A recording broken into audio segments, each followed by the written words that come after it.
的歌声，不禁令人油然而生思古的幽情。是的，这就是传承已有1000多年历史的客家山歌。客家山歌的缘起，原本只为了抒发人们喜怒哀乐的情绪，如今却已成为客家文化中代代相传而绵绵不息的精神文化了。其实呢，你客家人的山歌啊，挺有特色。其實就係客家人生活上的一種嘅感情，佢按樣想就按樣唱出來，一頭做事佢就一頭唱山歌，安尼就喊唔會缺喲。客家山歌啊，有老山歌，還有山歌子，還有平板，還有小調，我會教學生嘅唱平板，平板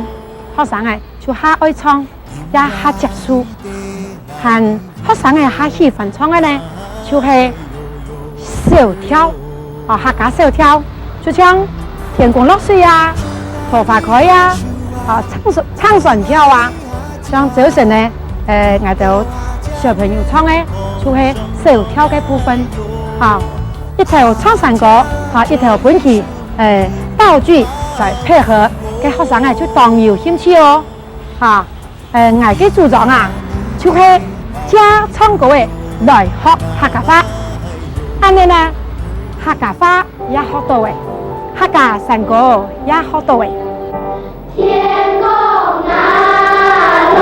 水呀，我呀，帶着你馬來到下水邊，下水呀。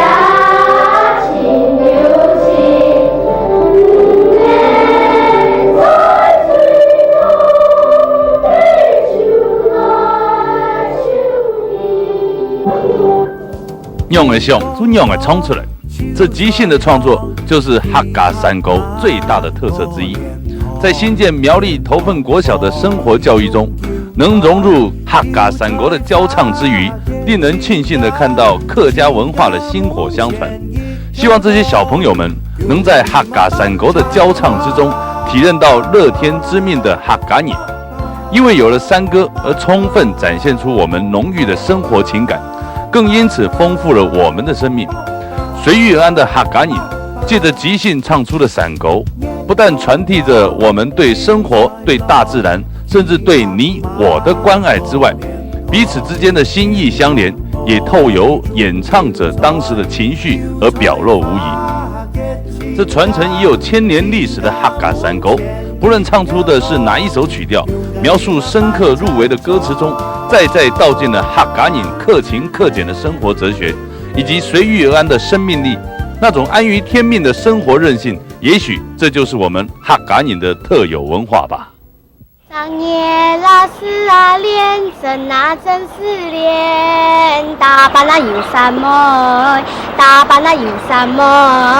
打扮三妹，三妹過新年哦那有的有。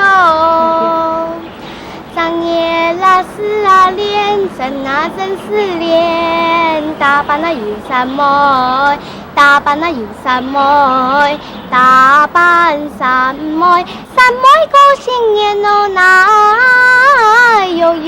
的有。打扮啊三妹，三妹來啉酒，比比啊搖站站，比比啊搖站站。在这一声声清幽的歌韵里，